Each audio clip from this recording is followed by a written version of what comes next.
CFTV1, bonjour ou bonsoir, bienvenue dans cette émission spéciale Ukraine. La Russie a envahi l'Ukraine. Poutine était inarrêtable. Comment faire pour l'arrêter? Pour en parler, je suis avec Didi Dipoumois et un invité de marque connu et reconnu en direct de Kinshasa, Monsieur Takizala. Donc nous allons attaquer cette émission par une première question. Monsieur Takizala, du point de vue politique, qu'est-ce qui a motivé Moscou en faisant la guerre et craint quoi? Bon, vous savez, les motivations de la guerre, en général, c'est les motivations économiques. La Russie, depuis qu'il a perdu cette puissance de fait territoriale au niveau du continent européen, il faut savoir d'abord que la Russie aujourd'hui tire ses forces au niveau de ce qu'on appelle l'énergie, donc le gaz. Le gaz russe passe via l'Ukraine. Alors, du côté russe, Kremlin ne peut pas accepter que l'OTAN puisse s'imposer en Ukraine. Ça sera déjà quelque chose de menaçant pour la Russie. Et deuxième chose, la Russie n'a jamais colonisé. Donc, quand vous voyez aujourd'hui au niveau du continent africain, il y a un bras de fer qui vient de se passer entre la Russie et la France au niveau de la République malienne. Et quand vous regardez aussi dans le carré français de l'Afrique, qu'est-ce qui s'est passé encore? C'est au niveau de la République centrafricaine. Donc, automatiquement, la Russie aujourd'hui, avec les technologies militaires, avec la protection de ce qui se passe dans le terrain économique, les gazoducs russes, et c'est ça qui alimente de plus en plus Vladimir Poutine pour s'imposer comme puissance militaire. Ok. Alors, mais c'est Takizala, depuis que l'Ukraine ne fait plus partie de la Russie, alors cette dernière a perdu quoi comme influence? Bon, l'Ukraine d'abord c'est un territoire russe, comme vous savez, depuis longtemps. Quand l'Ukraine a quitté l'Union soviétique, qu'est-ce qui s'est passé? Ça signifie que et les Occidentaux et les Russes ont garanti à l'Ukraine des pactes de sécurité. Ça signifie que quand l'Ukraine avait quitté l'Union soviétique de l'époque, il avait des armes nucléaires, ça présentait d'abord une menace pour les autres États. Du côté occidental, il y avait des pactes en disant on va le protéger face aux géants russes. Du côté de la Russie, c'était aussi le même. Il y a eu des pactes qui ont été signés entre Kremlin et l'Ukraine. Mais bizarrement, aujourd'hui, l'Ukraine manque l'outil de défense utile pour faire face aux géants russes. Et automatiquement, du côté des atlantistes, ils ne peuvent pas laisser et que la Russie continue encore dans ses murs anciennes. Est-ce que l'Ukraine peut faire face à Poutine? Bon, c'est l'histoire de David et Goliath. Hein. Vous savez, le problème est que stratégiquement, on fait la guerre si vous avez des positionnements économiques importants. Donc aujourd'hui, la Russie, pour être économiquement importante, il passe par l'Ukraine. Donc, et puis avec le reste du monde qui soutient l'Ukraine aujourd'hui, donc ça veut dire que les choses seront de plus en plus difficiles pour Vladimir Poutine. Mais derrière l'Ukraine, il y a l'OTAN, il y a l'Europe. Oui, ce que je veux vous dire aussi, M. Takizala, moi je pense que Poutine a été surpris par l'aide internationale. Vous êtes sans savoir que l'Allemagne a envoyé des missiles pour l'Ukraine pour qu'ils se défendent. La Belgique, pareil, des missiles pour qu'ils se défendent. Vous ne pensez pas que l'Europe, si elle est unifiée, peut faire reculer Poutine pour éviter la Troisième Guerre mondiale? Cher Valentino, ce n'est pas la première fois que la Russie, vous savez, rappelez-vous de l'époque de l'on appelait la guerre froide. Ça signifie qu'à chaque fois quand la Russie veut s'imposer, le reste du monde, ça signifie que le bloc atlantique, le montre aussi qu'ils ne sont pas contents avec eux. Mais le problème en est que ça devait être un peu profitable du côté de Vladimir Poutine si la Chine suivait. Mais aujourd'hui, on voit que de plus en plus, la Chine n'arrive pas à suivre le cadence de Vladimir Poutine. À court terme, Vladimir Poutine peut essayer, mais à long terme, ça sera de plus en plus difficile. Et vous ne pensez pas que l'opposant Navalny, Alexei Navalny, qui est aujourd'hui en prison en Russie, peut faire un soulèvement du peuple russe, car les Russes ne veulent pas de la guerre. Beaucoup de manifestations sont en Russie. Est-ce qu'un putsch peut être possible en Russie? Bon, vous savez, on a l'habitude avec l'Union soviétique, on a connu des gens plus que Vladimir Poutine. Mais le problème en est que, comme je disais, et je risque de me répéter, qu'on fait la guerre si vous avez l'économie. Mais est-ce que le marché intérieur russe peut permettre à Vladimir Poutine de faire la guerre? Je ne pense pas. Parce que logiquement, aujourd'hui, le monde a changé. Nous avons ce qu'on appelle le monde qui devient globe, village. Et automatiquement, dans la globalisation de l'action financière et l'action économique, c'est là où ça deviendra de plus en plus difficile. Vladimir Poutine vend l'énergie au niveau des Européens et au niveau de la Chine. Mais donc aujourd'hui, quand nous essayons de regarder dans la photographie actuelle, ça signifie que Vladimir Poutine et l'Ukraine et l'Europe, parce que l'Europe aussi dépend de plus en plus, parce que le cours de matières premières, surtout à caractère énergétique, va commencer à monter en Europe. Je crois qu'ils finiront à négocier, que ce soit du côté russe et du côté européen.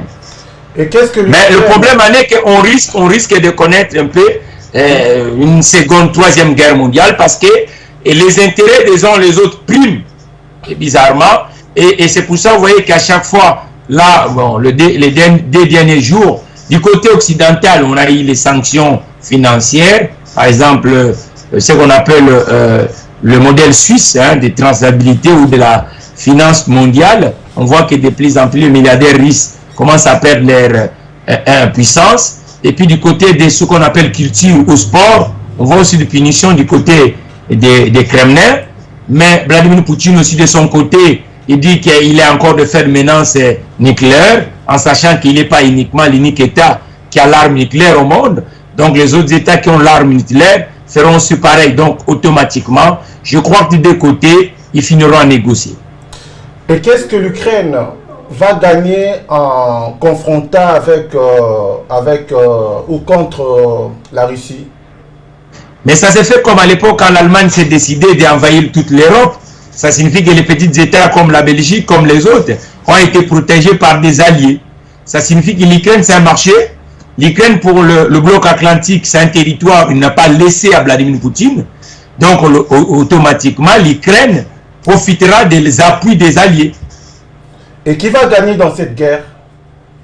Je crois que le gagnant, ça sera celui qui gagnera en terrain économique, culturel et militaire. Vous ne voyez pas que c'est la Russie? Non, mais la Russie, je ne pense pas que le marché intérieur russe va permettre à Vladimir Poutine d'être gagnant. Moi, je pense que Poutine peut avoir des alliés et vous savez, une guerre est stratégique. Donc, si aujourd'hui la Chine n'est pas avec la Russie, mais si demain, attention, je dis demain, mais pas officieusement, la Russie et la Chine trouvent un accord d'intérêt financier, que je ne peux pas vous dire car ils vont négocier plus tard selon l'évolution de la guerre, ils peuvent se retourner contre l'Europe. Et peut-être que l'Europe sera obligée d'accepter les conditions de la Russie. Est-ce une possibilité envisageable selon vous, monsieur Takizala? Alors, ces hypothèses, je pense qu'elle est un peu timide, elle est froide, parce que quand vous regardez à l'époque ancienne de la guerre froide, qu'est-ce qui s'est passé? On a vu que l'URSS s'est fragilisé, il a perdu beaucoup de territoire. Et aujourd'hui aussi, avec des espaces, avec l'économie qui est dans la bourse, il y a la City, il y a New York, il y a Paris, il y a Berlin, et tous ces capitales sont contre le Kremlin aujourd'hui. Je crois que ça sera extrêmement... Et puis Pékin, parce que Pékin, rappelez-vous à l'époque quand le président Biden est arrivé au pouvoir, il a compris que l'industrie américaine s'est fragilisée de plus en plus. Qu'est-ce qui s'est passé? Il a essayé de menacer des entreprises chinoises comme Huawei et puis faire de sorte que le produit chinois soit taxé aux États-Unis. On a vu que le président Xi Jinping était extrêmement en difficulté parce qu'il faut avoir, vous savez, la politique a un sens lorsque le mouvement économique ou le mouvement géostratégique vous permet de faire la guerre. Mais je pense que justement, Poutine, il a anticipé tout ça. Avant de faire la guerre, il paraît d'être fou, mais il est quand même intelligent. Et ça se peut qu'il a beaucoup d'actifs qu'on ne sait pas, comme des lingots d'or ou des valeurs sûres, qu'il peut réinjecter pour justement avoir une suprématie financière. Mais il va le vendre. Il prépare cette guerre parce que il va le vendre depuis l'effondrement du mur. Il a voulu reprendre inconsciemment toute l'URSS. Ça, c'est un ancien du KGB qui veut prendre l'impérialiste d'antan. Et moi, je pense que des nouvelles... Enfin, il peut arriver des surprises. Vont-ils pas amener des conflits?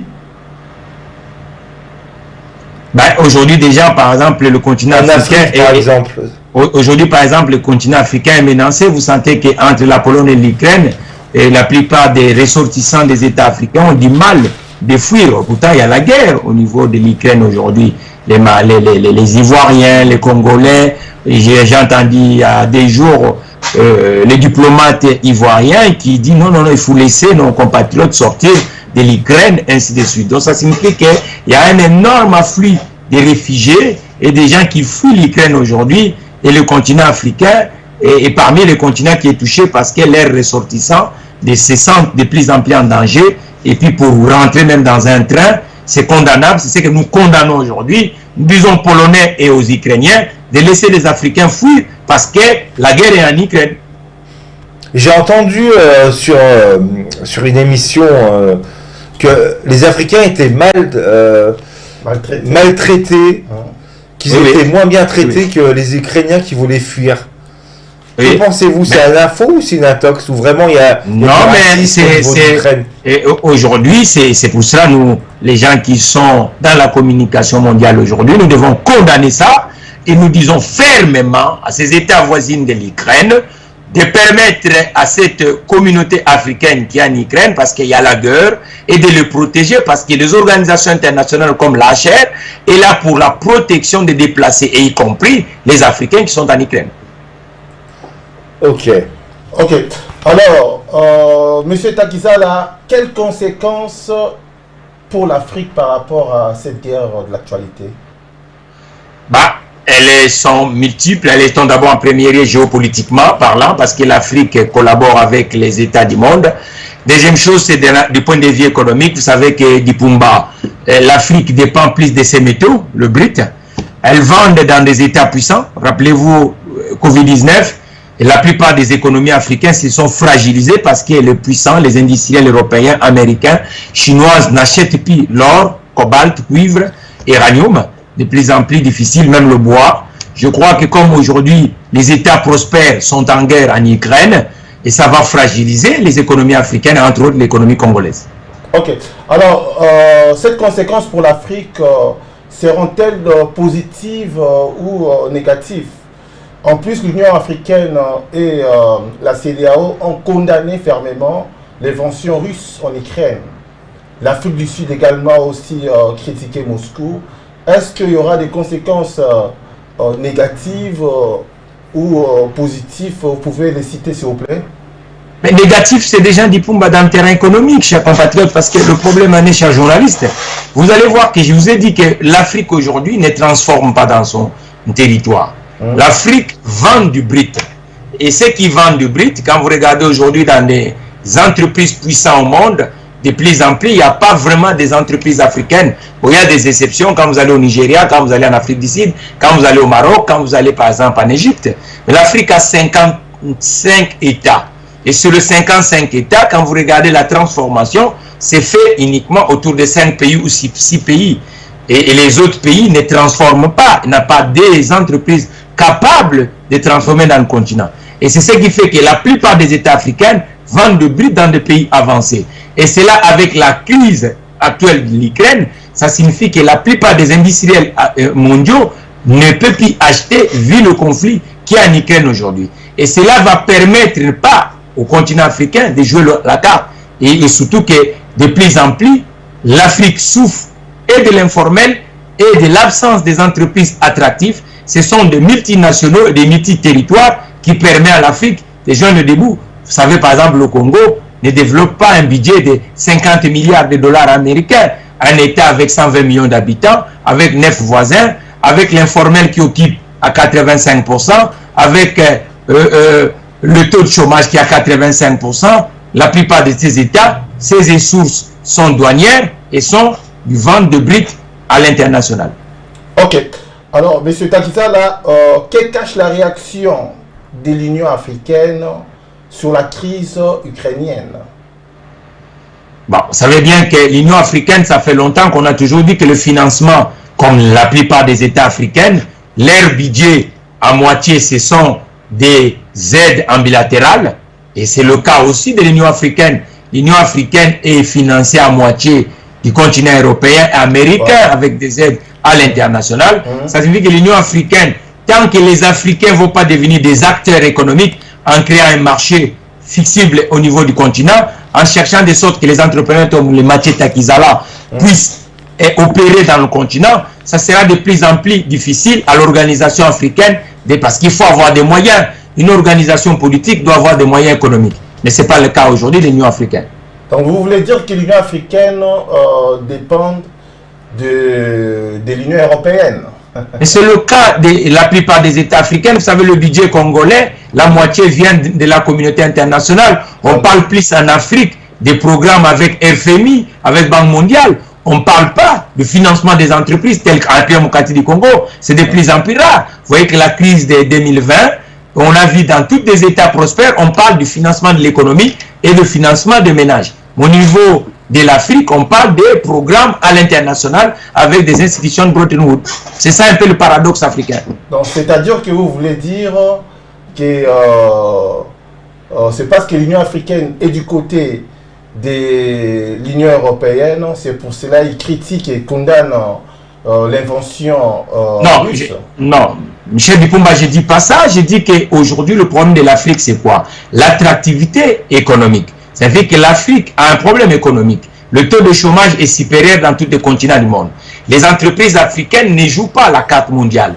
Les entreprises africaines, entre autres l'API démocratique du Congo, nous sommes restreints. Moi, je suis un chef d'entreprise au niveau de l'API démocratique du Congo. Je ne suis ni financé, ni avec un marché solvable. L'informel me tue. C'est ça le problème de l'Afrique aujourd'hui. Donc, je vous dis 53 ou 52 États africains ou 50 États africains n'a pas l'économie prospère. Et or, cette organisation inter-État est aujourd'hui en difficulté parce que les États ne dégagent pas de ressources financières importantes.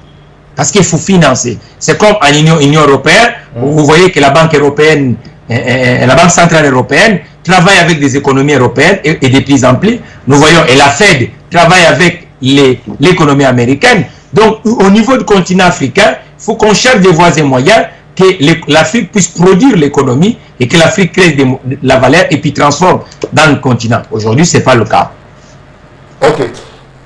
Monsieur Takizala, par rapport aux sanctions, parmi les sanctions prises à l'encontre de la Russie, quelle est la sanction la plus lourde? Moi, je pense que d'abord, toutes les sanctions sont symboliques et ça prive aujourd'hui la Russie de jouer parce qu'on ne peut plus vivre en Antarctique. Il faut vivre avec les autres États. Par exemple, en disant on vous déconnecte dans le système mondial de traçabilité financière, système suisse, ça dit déjà quelque chose de très très important. Vous savez, à une seule journée, les milliardaires riches ont perdu beaucoup de l'argent. Vous savez, aujourd'hui, l'économie est connectée. Rappelez-vous en 2007, lorsque la crise de subprime aux États-Unis, les gens ont cru que c'était uniquement pour les Américains, mais la plupart des États mondiaux étaient fragilisés. Donc, on ne peut pas faire l'économie du XXIe siècle et ne pas marcher avec les autres. Il y a des banques risques qui sont connectées avec des banques françaises, avec des banques allemandes, avec des banques américaines ou anglaises. Donc, automatiquement, à ne pas être avec les autres, ça fragilise de plus en plus Moscou. Je disais que Poutine, M. Takizala, je pense qu'il connaissait, qu'il avait anticipé que l'Europe, que l'OTAN allait mettre des sanctions. Donc je ne sais pas, le temps nous le dira, mais il a peut-être anticipé, il a peut-être des alliés qu'on ne connaît pas, des milliardaires, ou peut-être qu'il a entamé, pas une magouille, mais un anticipement à ce qui se passe, pour justement avoir une puissance économique et pour prendre le dessus par l'usure. Il ne faut pas oublier que c'est une guerre des nerfs et qu'aujourd'hui, sérieusement, la Russie est touchée, mais peut-être qu'elle n'a pas une arme secrète, mais peut-être qu'elle a anticipé quelque chose. Je ne vous dis pas c'est quoi, car je ne le sais pas, mais peut-être que il a trouvé une parade. Est-ce qu'à votre avis c'est possible? Parce qu'il n'a pas d'alliés, mais la Chine, officieusement, peut être un allié de taille et de poids. Et que peut-être, avec cet allié de poids qui est la Chine, ils peuvent négocier ou au moins nuancer les conséquences. Bah, vous savez, la guerre, il faut le faire avec une opinion, cher Valentino. Le problème est que la première opinion, elle doit être économique aussi, et puis militaire. Du point de vue militaire... Si la Chine arrive à s'allier avec la Russie, pour une raison qu'on ne connaît pas... Non. Quand vous regardez aujourd'hui, Pékin est timide. Pékin ne rentre pas dans le jeu. On voit que Pékin comprend que ce n'est pas le moment, et Pékin comprend qu'il est en interconnexion avec les autres économies. Donc le problème est que comme Vladimir Poutine a une économie qui est faible, aujourd'hui, ça sera extrêmement difficile. Et ce n'est pas la première fois. Ce n'est pas le premier conflit où on voit que l'IRSS, à l'époque, il avait tous les États, y compris l'Ukraine. Je ne comprends pas que Poutine n'a pas anticipé. Il allait quand même comprendre que l'Union allait intervenir. Le problème est que, vous comprenez quoi? Le monde, comme on dit en politique, chacun prime ses intérêts. Ça signifie que Vladimir Poutine, vous voyez ses intérêts. Et le menace, c'était quoi pour lui? Présence de l'OTAN au niveau de l'Ukraine. Il a essayé de faire ce qu'il était de faire. Mais le problème est que ce n'est pas la première fois. Je vous ai dit au début, la guerre froide. Comment ça s'est soldé? Comment ça s'est soldé? On a vu que le bloc atlantique a gagné par rapport au bloc soviétique. Alors pourquoi ils auraient fait s'ils savaient la finalité, M. Takizala? Vous pensez que Poutine n'a pas anticipé qu'il a eu le temps d'envahir l'Ukraine sans que les États membres de l'Europe puissent intervenir? Ou peut-être qu'ils auraient donné moins d'armement et moins de sanctions économiques? Mais cher Valentino, il n'y a pas longtemps, on a vu l'Yougoslavie. L'Yougoslavie, Moscou était présent. Mais après, comment ça s'est soldé? Il n'y a pas longtemps, on a vu ce qui s'est passé au niveau de l'Irak et de l'Afghanistan. Comment ça s'est soldé? Et puis, il n'y a pas longtemps, ce qui se passe aujourd'hui en Syrie. Donc, automatiquement, qu'est-ce qui se passe? Ça signifie que le monde d'aujourd'hui, il faut être flexible. Et ce qui se passe, je crois que à court terme, je me répète, à court terme, il peut faire quelque chose, parce que comme le 7 jours, nous voyons que de plus en plus, en présence des contingents russes en Ukraine, mais à long terme, ça sera extrêmement difficile parce qu'il faut avoir des approvisionnements, il faut avoir des alliés.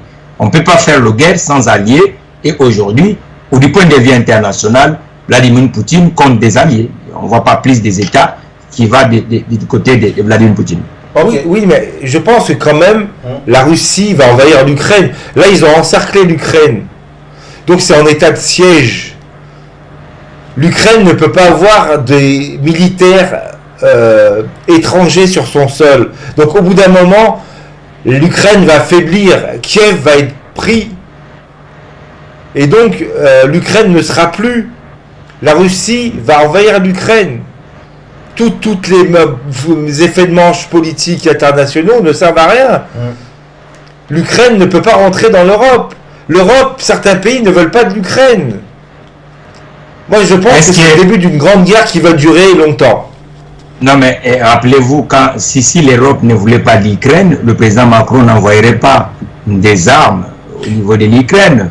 Rappelez-vous de la prise de Paris à l'époque du tyran allemand. Et lorsque... Oui, mais je vous parle de l'Ukraine. Quoi qu'il en soit, l'Ukraine va être envahie.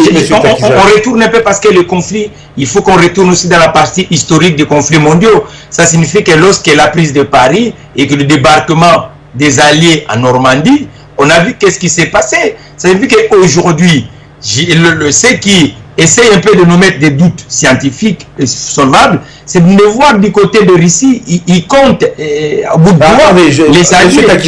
Monsieur Takizala. Donc vous pensez que la Russie va reculer et pas envahir l'Ukraine? Mais non. Non, la Russie est déjà en Ukraine. Le problème est que la Russie ne fait pas la guerre uniquement avec l'Ukraine. Aujourd'hui, le bloc atlantique et le bloc occidental est à côté de l'Ukraine. C'est ça le vrai problème. Alors, qu'est-ce que la Russie viserait à l'Ukraine? Je vous ai dit au début ici que la Russie, le problème c'est quoi? Ses intérêts économiques passaient par l'Ukraine. Et lorsque la Russie a vu que l'OTAN était de plus en plus avec des appétits d'être présent au niveau de l'Ukraine, il s'est senti menacé. C'est ce que Vladimir Poutine a dit. Donc, depuis que Poutine veut renverser les pouvoirs du nouveau président ukrainien. Parce que déjà au passé, au niveau de l'Ukraine, en 2014, il y a eu cette photographie que vous êtes en train de présenter. Il y avait un dirigeant pro-russe. Et aujourd'hui, depuis qu'au niveau de l'Ukraine à Kiev, on ne voit pas un dirigeant pro-russe, mais qui est pro-occidental. Et c'est qui frustre un peu Vladimir Poutine à Moscou. Et pour remplacer qui à la place du nouveau président? Je ne sais pas, peut-être, vous savez, aujourd'hui, il y a des provinces ukrainiennes qui a des séparatistes, des gens qui sont pro-Kremlin, peut-être dans des calculs géopolitiques ou géostratégiques de Vladimir Poutine. Il m'aimerait mieux avoir des gens qui sont pro-lui au niveau de l'Ukraine. Donc il y a déjà une personne qui est déjà préconfigurée pour remplacer le nouveau président. Parce qu'il y a des provinces ukrainiennes qui sont plus russophones et Vladimir Poutine travaille avec eux. Je pense que dans son stratégie intérieure, il mériterait mieux qu'au niveau de Kiev, ce soit quelqu'un et que lui contrôle. Il a des agents infiltrés, c'est clair que Poutine doit avoir des espions même dans l'armée ukrainienne. Vous pensez pas, M. Takizala? Bon, aujourd'hui, c'est le jeu de puissance, cher Valentino. Je pense que Vladimir Poutine n'est pas être présent au niveau de l'Ukraine. Il ne se sent pas à l'aise. C'est comme quand vous êtes à Kinshasa, lorsqu'on parle de Kigali, tout le monde tremble. D'accord. Et les Congolais pensent quoi de ce conflit autour de vous? Comment les gens voient cette guerre du Congo? Bon, je pense qu'au niveau de Kinshasa, c'est ce que je vous ai dit, l'autre fois, la guerre froide, l'Afrique a souffert de ça parce que ce jeu entre le bloc occidental et le bloc soviétique, c'est pas la première fois et ça va se solder parce qu'aujourd'hui, la Russie a ses alliés au niveau du continent. Nous voyons que la présence russe au niveau de Bangui. Bangui, c'est un pays limitrophe de la République démocratique du Congo. Et on voit aussi au niveau de Mali et que les Russes sont présents. Mais c'est à dire là, est-ce qu'aujourd'hui, les Congos tirent des leçons par rapport à cette invention de la Russie? Bon, aujourd'hui, la diplomatie congolaise, je pense que du côté officiel, jusqu'à aujourd'hui, nous écoutons rien. Le président Tshisekedi, il n'y a pas un point de vue là-dessus. À l'époque, bon, il était le président de l'Union africaine. Aujourd'hui, c'est plus lui. Alors, le président Macky Sall aussi, nous n'entendons pas grand-chose. Je vous avais dit tout à l'heure qu'il y a eu vraiment une condamnation ferme de l'Organisation des Nations africaines, qu'on appelle l'Union africaine. Donc, du côté de Kinshasa, jusqu'à aujourd'hui, il n'y a pas vraiment des sons de cloche. Et ils sont plus observatrices aujourd'hui. Tirer des leçons par rapport à ce qui se passe aussi en République démocratique du Congo, sur aussi les inventions de l'entrée illégale de l'armée rwandaise à l'est du pays. C'est presque ce qui se passe aujourd'hui en Ukraine. J'ai toujours dit et j'ai toujours demandé à les gens qui nous dirigent politiquement de comprendre que si nous voulons gagner la guerre à l'est de la République démocratique du Congo, nous devons repositionner économiquement la République démocratique du Congo parce que la guerre sans l'économie, on n'arrivera pas. Aujourd'hui, le taux de chômage congolais ne permet pas à la République démocratique du Congo de se sécuriser parce qu'il y a beaucoup de gens qui font rien et puis les groupes armés récupèrent ces gens qui n'ont pas d'activité professionnelle pour le mettre dans la jungle. Je crois que du côté de Kinshasa, il faut faire de plus en plus de booster les entrepreneurs tels que moi, tels que les gens qui peuvent créer l'emploi au niveau de la République démocratique du Congo. C'est aussi booster l'armée, parce que sans l'armée, aujourd'hui, Poutine est compté parmi, la Russie est comptée parmi les grandes puissances, parce qu'il y a... Ils ont beaucoup d'armes nucléaires. Voilà, ils ont... Beaucoup d'hommes. Beaucoup d'hommes, beaucoup bien. Mais la Russie... Mais cher Dipumba, regardez le budget de l'armée russe. Il a des ressources, il vend pétrole, il vend gaz. Donc ça veut dire que le budget est supérieur. Et puis il a des industries d'armement, il fabrique des armes en Russie. Et aujourd'hui, tel que le budget congolais est faible, mais pour que l'armée puisse être une armée dissuasive, il faut que nous devons créer plus d'emplois en République démocratique du Congo et plus de taxes pour que nous puissions financer l'armée congolaise. Je pense qu'aujourd'hui, il faut faire les états généraux de l'économie de la République démocratique du Congo et permettre l'entrepreneur local congolais aussi d'avoir le moyen d'agir et puis créer des moyens pour la République démocratique du Congo. Et qu'est-ce que les Congolais où la République démocratique du Congo peut faire pour avoir une armée plus forte que celle de Poutine? Mais c'est ce que je vous ai dit tout à l'heure. L'armée, il faut acheter le matériel. Le Congo ne fabrique pas des armes. Il faut l'économie. Parce que si on veut acheter des armes américaines, il faut avoir de l'argent. Donc, première chose, nous sommes un pays qui a connu plusieurs crises socio-politiques, hein, en commençant des années 60 jusqu'à aujourd'hui. Il faut d'abord relancer l'économie congolaise, réorganiser l'administration congolaise. Et en relançant l'économie congolaise, en réorganisant l'administration congolaise, la République démocratique du Congo va dégager le marge de manœuvre économique. Et ces marges de manœuvre économiques va permettre qu'il puisse financer son armée. Et en enlevant un peu de corruption, M. Takizala. Mais l'outil qui peut enlever la corruption en République démocratique du Congo, c'est uniquement d'occuper des Congolais. Parce que si vous occupez pas les gens, si vous ne les payez pas correctement, automatiquement, ils seront corrompus. Mais ça, c'est l'Afrique. Enfin, en Afrique, il y a beaucoup de corruption. Mais la corruption vient pourquoi? Parce que les États ne dégagent pas plus de ressources financières et les salaires sont faibles, les instruments de contrôle n'ont pas de moyens et par exemple l'industrie bancaire est de plus en plus faible en République démocratique du Congo. Tout le monde garde l'argent chez lui et automatiquement ça sera extrêmement difficile pour contrôler les gens. Et pour rester sur l'Afrique, est-ce que des Congolais veulent aller aider l'Ukraine? Parce qu'on peut voir qu'au Danemark, le président danois a dit que les Danois qui veulent aider l'Ukraine sont libres. Est-ce que c'est de la vie ou de la mentalité du Congo? Est-ce que le Congolais est prêt à se battre de foi pour aider l'Ukraine?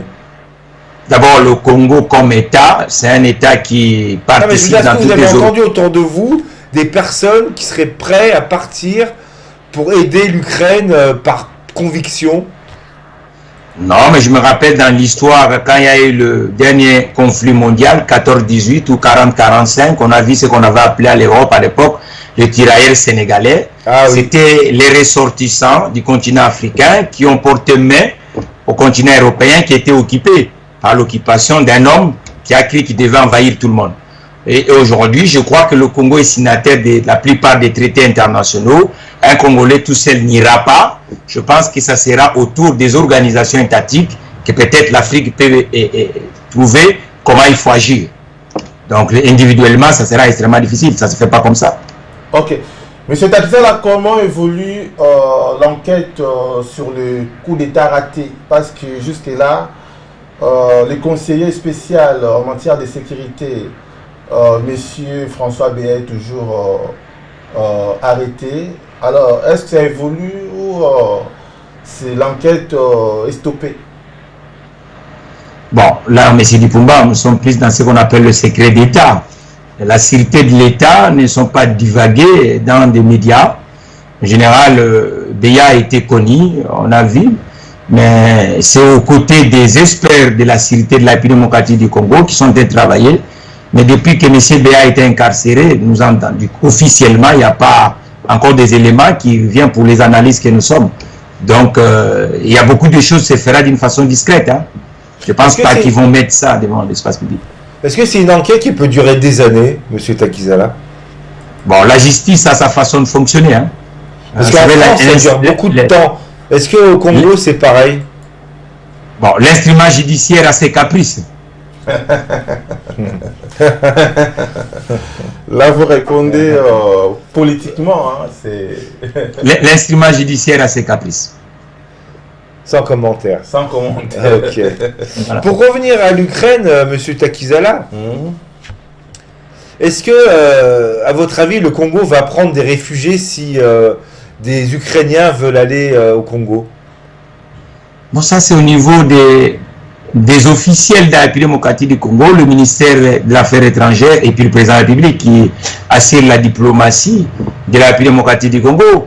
Mais je pense qu'intérieurement, d'abord, on en a assez de problèmes. Il y a beaucoup de chômeurs en République démocratique du Congo. Mais, donc là, c'est au niveau officiel. Ça, c'est au niveau officiel. Je crois que d'abord, il faut réorganiser la société congolaise. Hein. Donc, peut-être sur le président de la République, c'est lui qui verra. Donc, c'est lui qui assure la diplomatie avec le Congo. Et puis les parlementaires congolais. Mais je crois qu'en tant que technocrate, Aujourd'hui, il faut organiser un peu la République démocratique du Congo. On a beaucoup de défis d'abord en République démocratique du Congo. C'est vrai. Dernièrement. Ok. Donc, je laisse la parole à Monsieur Dipumba. Est-ce que vous avez un dernier mot, M. Takizala, parce que nous sommes presque à la fin de cette émission. Je remercie Lyon, je remercie cette belle aventure médiatique africaine et européenne. Et puis bon, je sais que le monde s'est fait toujours avec des turbulences, des tourmentes. Et je crois que Vladimir Poutine ou le reste de l'Occident devons aller de l'avant. Ça ne sert à rien de briser inutilement. Et puis du côté congolais, il faut que ça réorganise. Hein, parce que moi, ce qui m'estomaque, c'est le nombre de chômeurs à République du Congo. Mais vous êtes entrepreneur. Vous avez donné combien de Congolais de boulot, de travail? Non, le nombre est faible aujourd'hui parce qu'on n'a pas assez de contrats officiels. Je demande aux organisations internationales d'appuyer l'entreprise congolaise qu'on appelle Spécial Autogarage. Et puis les officiels congolais, parce que l'obsession est que nous puissions créer de l'emploi en République démocratique du Congo, pourquoi pas dans le continent africain, parce que la jeunesse traverse méditerranéen. Au lieu de dépenser de l'argent pour empêcher des gens à rentrer en Europe, je pense financer des entreprises telles que Spécial Autogarage au niveau du continent africain, ça sera des choses louables. Merci beaucoup, M. Takizala. C'est moi qui vous remercie. Ok, donc cette émission prend fin. Je remercie M. Takizala en direct de Kinshasa. Didi Dipumba qui est venu dans mon émission CNews International. Et donc je vous dis à très bientôt sur Safe TV.